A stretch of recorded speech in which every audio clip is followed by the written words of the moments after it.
दूर एक जंगल में टूनी चिड़िया अपनी माँ टुनटुनी और पिता बंटी चिड़ा के साथ रहती थी। टूनी चिड़िया के माता पिता उससे बहुत प्यार करते थे। एक दिन टुनटुनी चिड़िया बीमार पड़ जाती है और उसे अपने बेटे की चिंता सताने लगती है।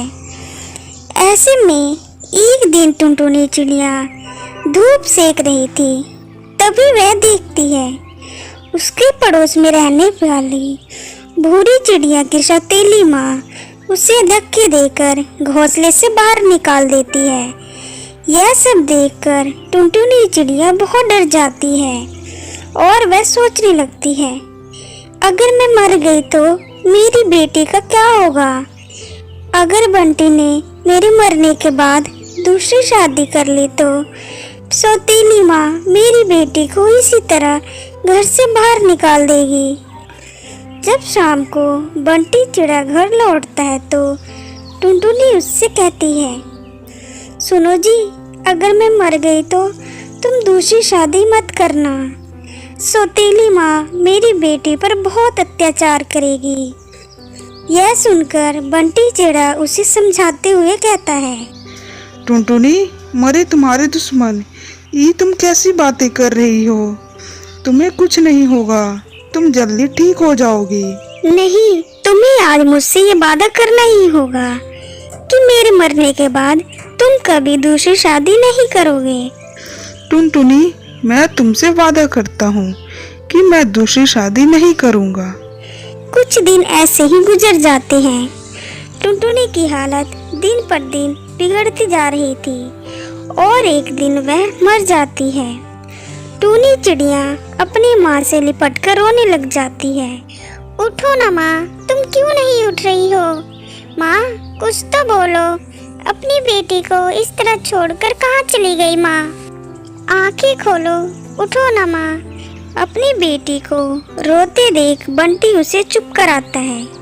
बेटी, तेरी माँ बहुत अच्छी थी, इसलिए भगवान ने उसे अपने पास बुला लिया। अब बंटी कबूतर अपनी बेटी का बहुत ध्यान रखता था, फिर काम पर चला जाता था। एक दिन उसके घर कालू कौवा आता है और वह उससे कहता है, तुम कब तक भाभी के गम में इसी तरह डूबे रहोगे? मेरी मानो तो तुम दूसरी शादी कर लो। टूनी अभी बहुत छोटी है, उसे माँ की जरूरत है। कालू कौवा बंटी को बहुत समझाता है। ना चाहते हुए भी बंटी कालू की बात मान जाता है और वह पिंकी चिड़िया से शादी कर लेता है। पिंकी चिड़िया शक्ल से बहुत ही भोली थी, लेकिन वास्तव में वह बहुत ही निर्दयी थी। वह बंटी के सामने टूनी से बहुत प्यार करती, लेकिन उसके काम के पर जाते ही वह टूनी चिड़िया पर अत्याचार करना शुरू कर देती थी। एक दिन वह टूनी चिड़िया से कहती है, अरे ओ महारानी, चल उठाई झाड़ू और चल के कमरे में झाड़ू लगा दे और फिर आकर मेरे पैर दबा दियो। और हाँ, खबरदार, अगर तूने अपने बाप से कुछ भी कहा तो मैं तुझे काट कर चील को खिला दूंगी और तेरे बाप को पता भी नहीं चलेगा। अपनी सौतेली माँ की बात सुनकर टूनी बहुत डर जाती है। वह अपने पिता से कुछ भी नहीं कहती। एक दिन टूनी चिड़िया की तबीयत बहुत खराब थी। जब पिंकी चिड़िया उससे काम करने को कहती है, तब टूनी चिड़िया मना कर देती है। माँ, आज मेरी तबीयत बहुत खराब है, इसलिए मैं घर का काम नहीं कर पाऊंगी। मुझे बहुत कमजोरी महसूस हो रही है। आज आप घर का काम कर लीजिए। टूनी चिड़िया की यह बात सुनकर पिंकी चिड़िया गुस्सा हो जाती है और गुस्से में उसे पीटने लगती है। उसी समय बंटी चिड़ा वहां आ जाता है और जब वह पिंकी चिड़िया की यह हरकत देखता है तो वह आग बबूला हो जाता है और पिंकी चिड़िया से कहता है, पिंकी चिड़िया, मैंने अपनी बेटी के लिए दूसरी शादी की थी और तुम तो मेरी बेटी के साथ बहुत बुरा बर्ताव करती हो। तुम अभी और इसी वक्त मेरे घोंसले से बाहर निकल जाओ। यह सुनकर पिंकी चिड़िया बंटी से माफी मांगने लगती है लेकिन बंटी चिड़ा उससे माफ नहीं करता और उसे घोंसले से भगा देता है और फिर वह अपनी बेटी के साथ खुशी खुशी रहने लगता है। बहुत समय पहले की बात है। एक जंगल में गौरी कौवी अपने पति कालू कौवे के साथ रहा करती थी। एक दिन गौरी कौवी बोलती है, वैसे कालू जी बहुत दिन हो गए हैं, मैं अपने माँ के घर नहीं गई हूँ। मेरा बहुत दिल कर रहा है मैं अपनी माँ के घर जाऊँ। नहीं भाई नहीं, अगर तुम अपनी माँ के घर चली गई तो मुझे भोजन लाकर कौन देगा? भोजन तो तुम ही ढूंढ के लाती हो ना गौरी। अरे तो तुम भोजन ढूंढ कर ले आना, इसमें कौन सी बड़ी बात है। लेकिन आज तो मेरा बहुत दिल कर रहा है मैं अपनी माँ के घर जाऊँ। आज मत जाओ, तुम किसी और दिन चली जाना। ठीक है, तुम इतना बोल ही रही हो तो आज मैं नहीं जा रही हूँ। गौरी इतना कहती ही है कि वहाँ एक चिड़िया आ जाती है और वह कालू कौवे को घूर घूर के देखने लगती है। अरे बहन, तुम मुझे इतना घूर घूर के क्यों देख रही हो? मैंने तुम्हारा क्या बिगाड़ा है? तुम मुझे बहन मत बोलो, मैं तुम्हारी पत्नी हूँ। कालू जी, आप मुझे भूल गए? हम दोनों की शादी हुई थी ना। ये तुम क्या बोल रही हो? मैं तो तुम्हें आज पहली बार देख रहा हूँ। मेरी तुमसे शादी कैसे हो सकती है? देखो कालू जी, मैं सब जानती हूँ। आप इस गौरी कौवे के डर से झूठ बोल रहे हो। आप सच सच बता दीजिए, हम दोनों की शादी हुई है। कालू जी, ये चिड़िया क्या कह रही है?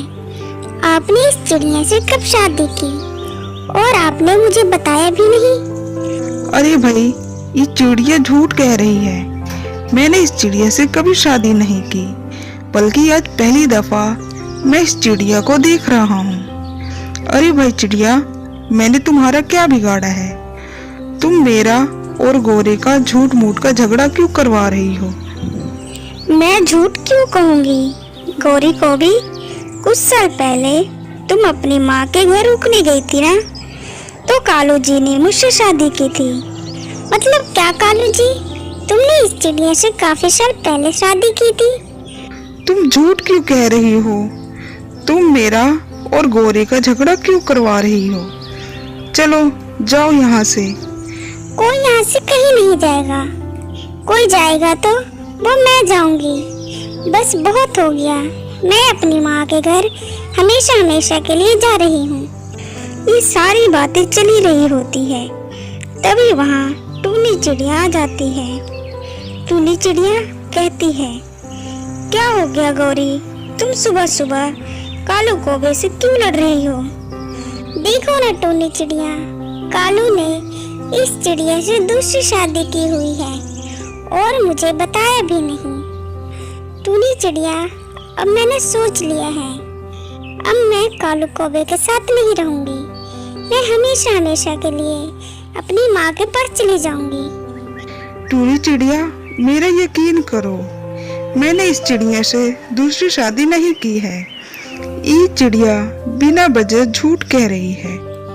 देखो कालू, ये तुम्हारा और गौरी का घरेलू मामला है, मैं इसमें कुछ नहीं बोल सकती हूँ। मैं चलती हूँ। इतना बोलकर टूनी चिड़िया वहाँ से चली जाती है। कालू जी, अब आप रहना इस चिड़िया के साथ, मैं जा रही हूँ। यह कहकर गौरी अपनी माँ के घर चली जाती है। देखो चिड़िया, मुझे तुम पर बहुत गुस्सा आ रहा है। तुमने मेरा और मेरी पत्नी का झगड़ा करवाया है। तुम्हें यह करवा के क्या मिला? हाँ, तो मैं तुमसे कब कह रही हूँ, मैं तुमसे शादी कब की है? हम दोनों तो आज पहली दफा मिल रहे हैं। तो तुमने यह बात गौरी को क्यों नहीं बताई? अब गौरी चली गई है, अब यह बताने का क्या फायदा? मैं गौरी को भी यह बात बता दूंगी, लेकिन मेरी एक शर्त है।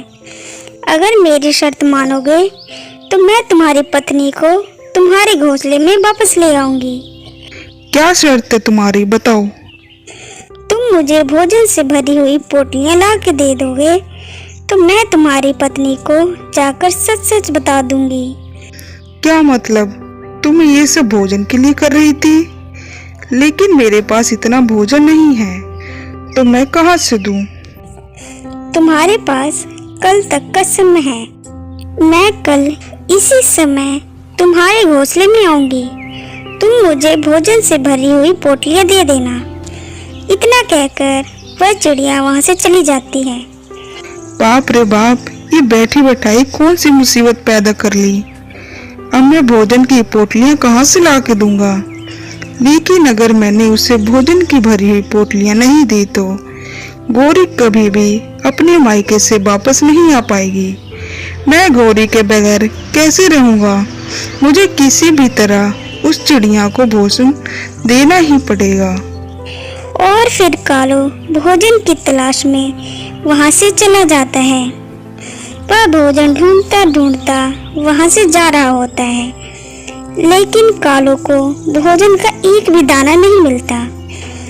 इसलिए वह भोजन ढूंढते ढूंढते जंगल से बाहर चला जाता है। वह जंगल से बाहर भोजन ढूंढ रहा होता है कि कालू सामने देखता है एक कौवा भोजन से भरी हुई पोटली लेकर वहां से जा रहा होता है। वह कौवा भोजन की पोटली लेकर एक घर के पास जाता है और वह उसके अंदर चला जाता है। सब कुछ कालू भी देख रहा होता है। लगता है यह घर इस कौवे का है, लेकिन इसके पास तो भोजन की भरी हुई पोटलियां हैं। अगर मैंने पोटलियां चोरी कर ली तो मेरी गौरी मेरे पास वापस आ जाएगी। मैं आज रात किसी भी तरह इस घर से भोजन की पोटलियां चुरा लूंगा। इतना कहकर वह वहां से चला जाता है। पति जी, तुम आ गए और तुम्हारे पास दो दो भोजन से भरी पोटलियां। लगता है आज तुमने बहुत मेहनत की है। हाँ, आज मैंने बहुत मेहनत की है, तभी तो आज मैंने इतना भोजन लेकर आया हूँ। वैसे कल मैं भी इतना ही भोजन लेकर आऊंगी। मैंने आज एक कौवे को अपने जाल में फंसाया है।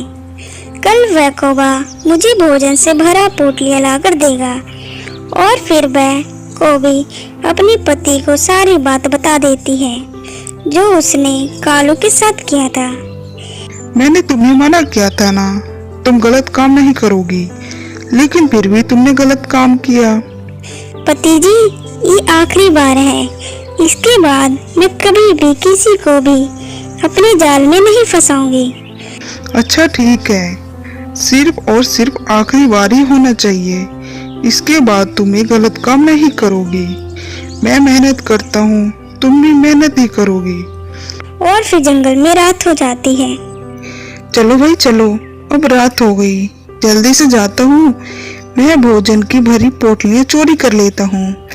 और फिर यह कहकर कालू कौवा भोजन चोरी करने चला जाता है। कालू चोरी छिपे घर में आता है। घर में काफी ज्यादा अंधेरा था। उस टाइम कालू उस चिड़िया और उसके पति को नहीं देख पा रहा था। चलो भाई, घर में काफी ज्यादा अंधेरा है, मैं इसी बात का फायदा उठाकर भोजन की पोटलियां चोरी कर लेता हूँ। और वह भोजन की पोटलियां चोरी कर लेता है और अपने घोंसले की तरफ चला जाता है। अगली सुबह जब चिड़िया और कौवा उठते हैं तो वह देखते हैं वहाँ भोजन की भरी पोटलियां होती ही नहीं है। वह दोनों बहुत परेशान हो जाते हैं। चिड़िया, ये क्या हो गया? लगता है भोजन की पोटलियां किसी ने चोरी कर ली है। मैंने कितनी मेहनत से वह भोजन जमा किया था। अरे पति जी, आप बिल्कुल भी परेशान ना हो। मैं जा रही हूँ ना कालू कौवे से भोजन लेने। आप बिल्कुल भी परेशान ना हो। इतना कहकर वह कालू के पास भोजन लेने चली जाती है। आ गई तुम, तुम्हारा भोजन तैयार है। ये लो तुम अपना भोजन, और तुम गौरी कौवी को किसी भी तरह इस घोंसले में वापस लेकर आओ। चिड़िया वहाँ से भोजन लेकर चली जाती है और फिर गौरी कौवी भी अपने घोंसले में वापस आ जाती है। कालू कौवा गौरी कौवी को देखकर बहुत खुश होता है। मुझे माफ कर दीजिए कालू जी, मुझे उस चिड़िया ने सब कुछ सच सच बता दिया है। वह यह सब सिर्फ और सिर्फ भोजन की वजह से कर रही थी।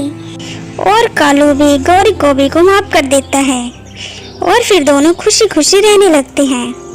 ये देखिए, मैं भोजन लेकर आ गई हूँ। मीठी चिड़िया, ये पोटलियाँ तो मेरी है, कल रात हमारे घर पर चोरी हुई है। इसका मतलब पति जी, कल रात उस कौवे ने हमारे घर से हमारे भोजन की पोटली चुराकर हमें ही वापस कर दिया। सब एक जैसे ही होते हैं, जैसा तुमने उस कौवे के साथ किया वैसा ही उस कौवे ने हमारे साथ किया। और फिर मीठी चिड़िया पक्षियों को परेशान करना हमेशा हमेशा के लिए छोड़ देती।